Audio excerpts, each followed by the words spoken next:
Bonjour et bonsoir selon votre emplacement. Soyez une fois encore les bienvenus sur notre chaîne ISN Info, la nouvelle source de l'information. Aujourd'hui, on va continuer sur notre apprentissage du langage Python et particulièrement on va parler des listes en Python. Comment on pouvait utiliser les listes, comment on pouvait créer des tableaux dynamiques avec nos listes ou bien nos variables qui sont dans une liste. Parlant de listes en Python, ici on a 4 types de listes. À part la classe liste qu'on utilise, on a aussi 3 autres classes comme les tuples, les sets, les dictionnaires. Donc tous ces classes-là sont utilisées dans le domaine de la création des listes des données. Donc si vous avez une liste de données à mettre dans un tableau, il faut utiliser l'une de ces 4 classes-là. Particulièrement, dans quel cas les utiliser? Si on parle de tableau, les arrays en anglais, ce sont encore là dans le domaine de la collection. Donc si on veut parler de la collection, en ce moment, on parle des listes, de l'utilisation de la classe de liste, des tuples, des sets, des dictionnaires. Donc on voit un peu plus en détail ce qu'il y en est. Et chaque élément, la plupart de ces classes, les éléments de ces listes qu'on va créer sont indexables, c'est-à-dire utiliser une position. On va pouvoir plutôt récupérer un élément à partir de son index. Exemple, par exemple, on prend la liste. La liste, c'est un ensemble de données ordonnées, ou bien un ensemble des éléments ordonnés. Il accepte les doublons, il accepte aussi les changements parce que à une position donnée, vous pouvez remplacer un autre élément, ou bien avec un autre élément. Et les tuples, eux, ils sont aussi des listes ordonnées. Et des doublons, il accepte aussi les doublons et pas de changement. C'est comme si vous faites un empilement. Vous mettez par exemple, vous utilisez une torche, c'est une pile que vous mettez, donc c'est cette forme d'empilement. Donc pour pouvoir l'enlever, ça c'est que vous devez enlever le premier, la dernière et la seconde, etc. Mais dans ce cas, il n'y a plus de changement. Une fois que vous créez votre liste de tuples, vous ne pouvez plus la modifier. Pour pouvoir la modifier, il faut faire quoi? Il faut d'abord convertir la tuple là, la classe là, en liste. Il y a la possibilité de convertir les tuples, de repasser les tuples pour pouvoir arriver à la liste. Donc c'est cette façon-là, cette seule manière que vous pouvez modifier les tuples. Mais quand vous voulez créer les tuples directement, ils ne seront plus modifiés. Donc dans ce cas, quels sont les éléments qu'on peut toutefois utiliser? Les éléments fixes. Pour votre script, il faut utiliser les éléments fixes comme les jours, les années et les mois, quelque chose qui ne change pas. Mais au cas où vous avez toujours besoin de changer un élément de ce type, de la liste de types que vous avez créé, il faut la convertir d'abord en liste et vous allez pouvoir faire le travail. Il y a aussi les sets. Les sets, ce sont des listes qui ne sont pas ordonnées et pas de doublons et aussi pas d'index, ce qui veut dire qu'ils sont seulement déposés dans un carton. Par exemple, vous déposez les choses qui sont mélangées pêle et mêle. Les dictionnaires, eux, sont ordonnés, sont chargeables aussi et pas de doublons. Donc on va commencer par un petit test et par là, qu'est-ce qu'on peut faire tout à l'heure? On va commencer par une chaîne de caractères. Par exemple, si je dis non, je crée une variable nom comme ça et je lui dis le nom là, je donne une valeur qui est égale à Raymond, par exemple. Elle est égale à Raymond. Raymond là, on a la possibilité de pouvoir l'imprimer à l'écran. Ça, vous le connaissez déjà. Le nom. Donc à l'écran, je peux imprimer le nom Raymond qui va s'afficher à l'écran. Mais je ne veux pas ça.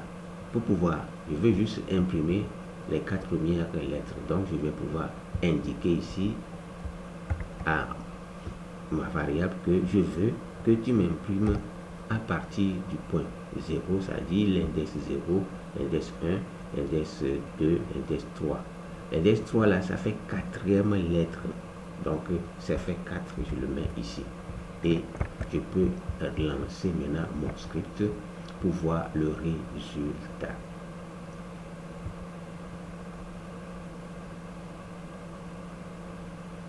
Et voilà, j'ai mon résultat qui vient d'apparaître. Ce qui veut dire que il a accepté, ok, il a lu ici et il a détecté ce qu'il peut. Donc je peux aussi faire ceci. Pourquoi je fais ça? Ça, c'est que c'est une façon de pouvoir trier vos listes. Donc on va revenir sur cette façon-là dans les listes tout à l'heure avec quelques exemples. Si je mets par exemple imprime-moi à partir du 2, l'élément à partir du 2, donc ça fait 1, 2, donc il va juste imprimer à partir du 2, là le 2 et fait partie donc M et A et Y. Donc je vais le relancer, voilà, Y et M plutôt, donc il va juste imprimer à partir, parce que ça fait 1, 2, donc Y et M il va imprimer. Donc là maintenant, vous avez aussi la possibilité, je peux aussi faire ceci, de m'imprimer les derniers caractères. Juste pour vous dire que c'est une façon de pouvoir extraire, une façon de pouvoir extraire. Vous avez cette possibilité de pouvoir extraire vos données. Par exemple, dans une chaîne de caractères, vous pouvez seulement trier certaines parties des noms. Si les noms sont trop longs, vous pouvez abréger et vous avez vu qu'il m'a donné la main ici. Donc là maintenant, je vais changer la liste de noms là en une grande liste et j'ajoute d'autres éléments comme par exemple Toto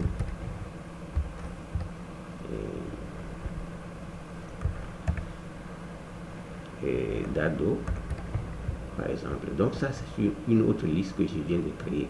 Ça c'est quoi? Je vais faire ici, c'est S parce que j'ai changé le nom de la variable. C'est pourquoi il me dit tout ça là. Donc ça, c'est par exemple une façon de pouvoir déclarer les listes. Mais cette façon, c'est une façon explicite et ça ne donne pas accès à utiliser à toutes les méthodes. Mais quand même, on va imprimer à l'écran pour voir ce que ça va nous générer comme résultat. Je réenregistre et je relance encore. Et voilà, vous avez vu qu'il nous a envoyé la liste. Mais en principe, il faut faire quoi? Il faut les accompagner avec les crochets. Crochets comme ça. Et vous êtes tranquille. Et maintenant, le script va pouvoir le détecter que comme étant quoi? Comme étant une vraie liste que vous voulez. C'est-à-dire utiliser la classe là. Vous voulez utiliser la classe liste même. Liste même, pas les tubes. Les tubes, c'est les tubes qui se déclare de cette façon avec les parenthèses. Donc on relance le script et vous allez voir la différence. Et voilà, vous avez vu que maintenant il a fait une grande différence, ça et ça. Donc c'est ça, il faut faire très attention. Donc on va pouvoir faire quoi? Je fasse un peu le terminal. On va maintenant utiliser quelques méthodes. Par exemple, on veut, c'est-à-dire la liste est changeable. Donc on peut ajouter un autre élément. On a déjà appris ça. C'est comme si, donc je mets nom, point append, il y a une méthode append, voilà qui est là. Append, ça permet de pouvoir ajouter un élément à notre liste. Et c'est cet élément-là va venir à la dernière position. Si je mets ici Raoul, par exemple, je mets Raoul et je réimprime, vous allez voir que notre liste Raoul serait ajouté à la liste à la dernière position.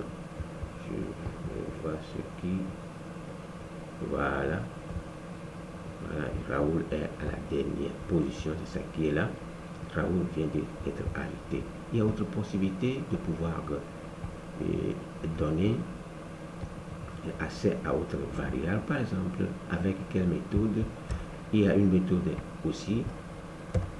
Non, point. Je vais faire insert. Insert, ça vous fait quoi? Ça va permettre de pouvoir ajouter l'élément à une position donnée. C'est ça qu'on a dit. Lui, c'est changeable. changeable, c'est la deuxième façon de pouvoir changer la variable là. Donc je veux ajouter un élément à la position de Toto, et Toto sera à la troisième position. Donc à la troisième index, c'est-à-dire 2, index 2, ici ça va être index 0, index 1, index 0. Donc j'ajoute, ici je mets 1 et je place la virgule, je donne le nom que je veux donner. Par exemple, je vais prendre ici Arnaud. Arnaud, j'ajoute Arnaud et j'enregistre. Je relance le script et vous voyez que Arnaud vient de prendre la place de Toto et Toto a été repoussé de l'autre côté. Donc c'est comme ça que ça fonctionne. On peut encore travailler. Excusez-moi. On peut encore travailler avec d'autres méthodes qu'on peut voir rapidement. Donc je vais faire point. Il y a quelle méthode? Méthode par exemple extend. Extend aussi, ça permet de faire quoi? De pouvoir donner accès à d'autres éléments, c'est-à-dire ajouter une autre liste à celle qu'on a déjà eu. Donc je vais ici, par exemple, je vais créer ici liste au nom, les noms, je mets nom 2 par exemple. Donc ça c'est une variable que je dois pouvoir déclarer avant de pouvoir utiliser extend. Donc je mets ici nom 2 égale et je mets papa et virgule, je mets Soso. Donc papa et Soso, et maintenant quand je vais pouvoir exécuter mon script, vous allez voir que ça va pouvoir s'ajouter à la liste là. Donc parce que on a déjà gardé tout ça là et ça va pouvoir s'ajouter. Je relance et vous avez vu que notre script vient d'être bien exécuté. Il a ajouté papa et Soso. Nous avons dit que ça accepte les doublons. Je peux encore ajouter par exemple les doublons, non, le nom, oui, non, je vais encore append et je peux encore ajouter par exemple papa. J'enregistre, je relance le script et papa est encore là. Vous voyez qu'il accepte les doublons. Et on avait aussi dit quoi? Que on avait dit que changeable, indexable, ordonné, voilà, parce que dans l'ordre que vous les insérez, ça va pouvoir s'ajouter au fur et à mesure. Il y a aussi la possibilité de pouvoir mélanger, il accepte tout. Vous allez pouvoir ajouter CLS. Vous allez pouvoir ajouter quoi? Vous allez pouvoir ajouter d'autres éléments comme les flottes, les booleans dans le même panier. Ils peuvent être faisables, mais faites très attention quand vous allez pouvoir utiliser certaines méthodes, vont pouvoir refuser. Ici par exemple, je peux encore ajouter ici non. On va prendre un petit toujours de notre nom là, point append par exemple un float 12,5 par exemple. Je vais imprimer. Vous allez voir qu'il va ajouter l'élément à notre script sans pouvoir switcher. Voilà, il a ajouté les 12,5 à notre liste. Donc c'est une façon de pouvoir ajouter, créer des éléments à notre main. Par exemple, avant de pouvoir ajouter ça, il y a autre méthode qui va pouvoir nous dire que lui ne veut plus travailler avec les... On ne peut pas trouver avec cette liste là les éléments comme les strings et les flottes dans le même panier. C'est à ce moment que nous allons pouvoir voir, ce que nous avons fait là c'est pas bon. Donc la meilleure manière c'est de pouvoir déclarer une liste des strings à part, une liste des flottes à part, une liste des booleans, etc. Donc ici quelle méthode on peut utiliser pour que ça puisse nous indiquer l'erreur là? Je vais voir ici. Bon, sort par exemple, sort,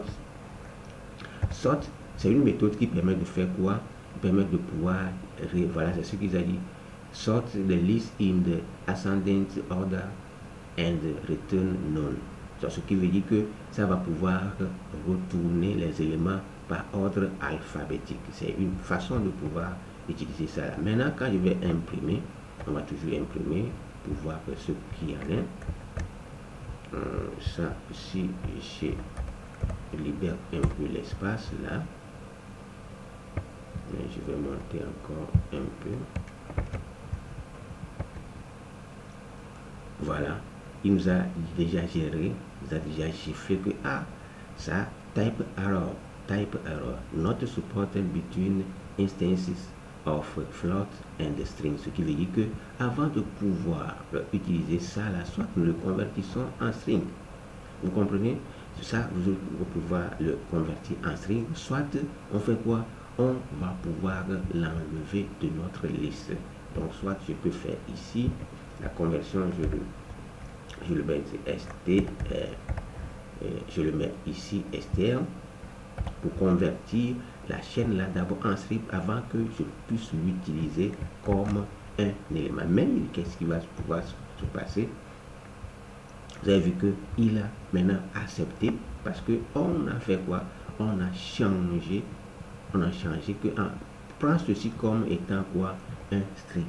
Donc faites très attention. Donc je vais effacer ça et vous allez pouvoir je vais relancer encore et vous allez pouvoir mieux observer. Vous avez vu que la dernière méthode, les autres sont aussi là, ouais, les autres sont aussi là. Donc notre liste dernière liste c'est ça. Maintenant il va ordonner par liste, par ordre alphabétique les entiers, les boulins, les entiers, les trucs là, les flottes vont pouvoir s'afficher premièrement avant de pouvoir afficher les chaînes de caractères. Vous voyez, non? Ce sont souvent ces chaînes de caractères, vous avez dit que ce sont des séquences de caractères. Et c'est pourquoi ils constituent un seul objet dans ce grand objet qui est la liste que nous venons de créer. Vous avez vu qu'il a maintenant ordonné. Donc faites très attention, ou bien lisez au fur et à mesure que vous générez vos scripts. Vous allez pouvoir constater les erreurs et prenez juste le temps de bien lire et vous pouvez vous corriger au fur et à mesure. Il y a d'autres méthodes qu'on peut encore voir, mais compte tenu du temps, mais on va voir une ou bien deux méthodes. Méthode similaire à on a vu string reverse, voilà, méthode reverse. Reverse aussi, c'est qu'est-ce que ça fait? Ça fait la même chose comme sort. Lui aussi, il va reverser, c'est-à-dire renverser notre script là dans le sens contraire, comme le sort a déjà fait. Donc, mais quand même, on va lancer, vous allez voir la différence. On va juste monter. Je fais print. Et vous avez vu que ça, c'est l'ordonnement, la première ordonnement. Il a ordonné ici. Vous avez vu que ici, là, ici, c'est bien ordonné. Vous avez vu ici, c'est bien ordonné. Et maintenant, ici, maintenant, il a encore revenu sur l'ancienne façon. C'est-à-dire, mais, c'est pas l'ancienne façon, mais il a aussi fait quoi? Par ordre alphabétique, mais décroissante. C'est-à-dire, de la dernière lettre à la première. Donc, il a renversé ça là. Donc, ce sont les méthodes qu'on peut toutefois utiliser. Et il y a aussi l'autre méthode, on peut voir ça rapidement, non?